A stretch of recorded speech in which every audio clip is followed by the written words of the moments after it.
اعوذ باللہ من الشیطان الرجیم بسم اللہ الرحمن الرحیم السلام علیکم ورحمۃ اللہ وبرکاتہ۔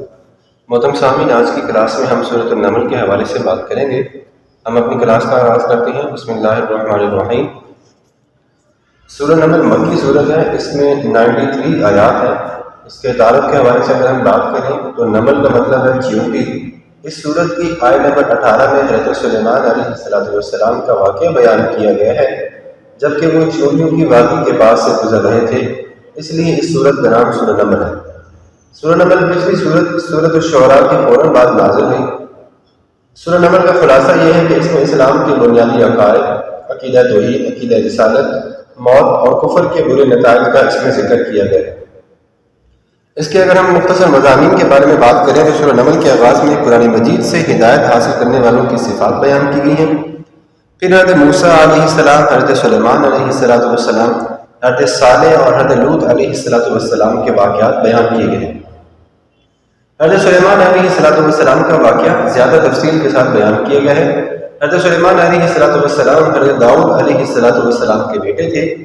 اللہ تبارک و تعالیٰ نے حضرت سلیمان علیہ السلام کو دولت، حکومت اور شان و شوکت سے نوازا تھا اور بہت سے معجزات عطا فرمائے تھے۔ حضرت سلیمان علیہ السلام اللہ تبارک و تعالیٰ کے انتہائی شکر گزار بندے تھے۔ کائنات میں پھیلی ہوئی اللہ تبارک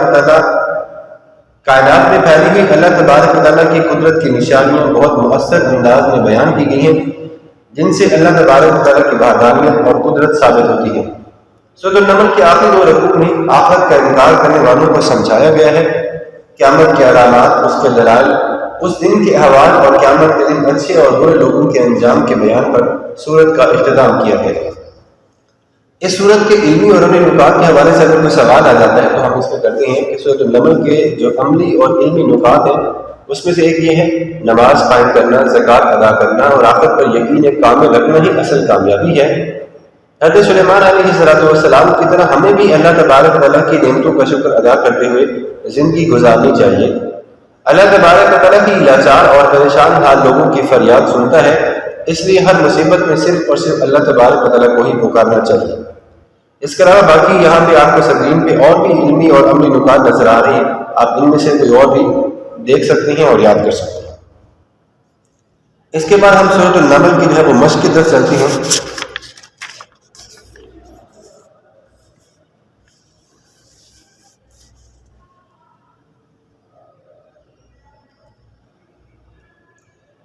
چلیں جی، یہ ہمارے پاس اس کی مشق آ گئی ہے۔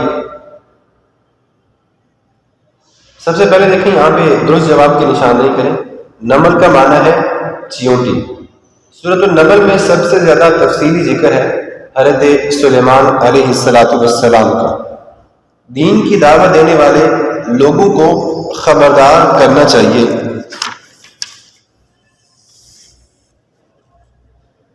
قرآن مجید کے ذریعے، ٹھیک ہے۔ نمبر 4، سورۃ النمل کے شروع میں ان لوگوں کی صفات بیان کی گئی ہیں جو ہدایت حاصل کرتی ہیں قرآن مجید سے۔ نمبر 5، ہمارے اعمال کا فیصلہ ہوگا قبر میں، جنت میں، جہنم میں۔ اس کا درست جواب ہے قیامت کے دن۔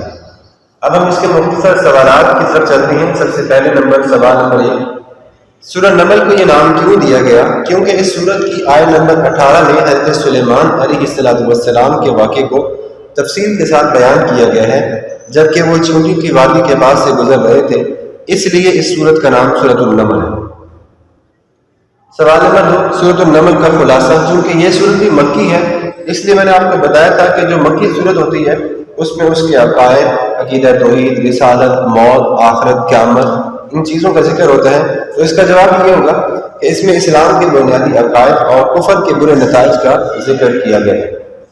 نمبر 3، سورۃ النمل کے اہم علمی اور عملی نکات میں سے 2 تحریر کیجیے۔ وہ میں نے آپ لوگوں کو پہلے بھی شروع میں بتا دیا تھا۔ ایک تو یہ آپ لکھ سکتے ہیں کہ حق کا انکار کرنے والے مردوں، بہروں اور اندھوں کی طرح ہیں، جنہیں قرآن مجید سے کوئی نصیحت حاصل نہیں ہو سکتی۔ نمبر 2، دین کی دعوت دینے والوں کو قرآن مجید کے ذریعے لوگوں کو خبردار کرنا چاہیے۔ سوال نمبر 4، سورۃ النمل میں حضرت سلیمان علیہ السلام کا ذکر کس طور پر آیا ہے؟ سورۃ النمل میں حضرت سلیمان علیہ السلام کا ذکر اس طرح سے آیا ہے کہ حضرت سلیمان علیہ السلام حضرت داؤد علیہ السلام کے بیٹے تھے۔ اللہ تبارک و تعالیٰ نے آپ کو پوری دنیا کی دولت، حکومت اور شان و شوکت سے نوازا تھا اور بہت سے معجزات بھی عطا فرمائے تھے، اور حضرت سلیمان علیہ السلام اللہ تبارک و تعالیٰ کے نہایت برگزیدہ اور شکر گزار بندے تھے۔ مطلب سامعین، ایک سوال اور بھی آپ کے ساتھ شیئر کر دیتا ہوں کہ ایسی صورتیں جو کہ قرآن مجید میں مختلف جانوروں کے نام پر رکھی گئی ہیں، ان کی تعداد جو ہے وہ 6 ہے۔ قرآن مجید میں جیسے یہ چونٹی ہے، اس کے بعد اگر آپ آگے چلیں تو اس میں عنکبوت ایک صورت نظر آ رہی ہے جس کا نام معنی ہے مکڑی۔ سورۃ النحل کے بارے میں اگر ہم بات کریں تو اس کا معنی ہے شہد کی مکھی۔ سورۃ فیل کے بارے میں اگر ہم بات کریں تو اس کا معنی ہے ہاتھی۔ تو قرآن مجید میں 6 صورتیں ایسی ہیں جو کہ اس صورت مختلف جو ہے وہ جانوروں کے نام پر ہیں، ٹھیک ہے۔ سورہ بقرہ، سورہ انعام، سورہ نحل، سورہ نمل، سورہ عنکبوت اور سورہ فیل۔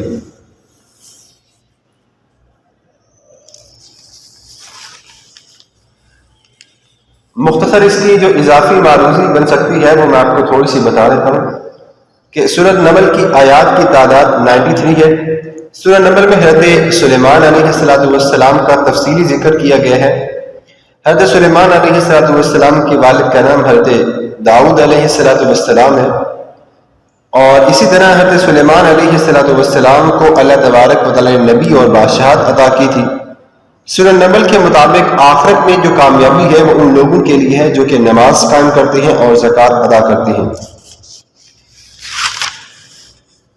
یہ تھی ہمارے پاس سورۃ النمل کی مختصر جو اس کی آبجیکٹو تھی، مختصر سوالات تھے وہ میں نے آپ کے ساتھ شیئر کر دی ہیں۔ اگر آپ کو کسی بھی قسم کی کوئی پریشانی کا سامنا کرنا پڑ رہا ہے تو آپ ہمیں جو ہے وہ کمنٹ سیکشن میں پوچھ سکتے ہیں، اور جو آپ کے گروپ بنا دیں گے آپ اس میں بھی اپنے ٹیچر سے رابطہ کر سکتے ہیں۔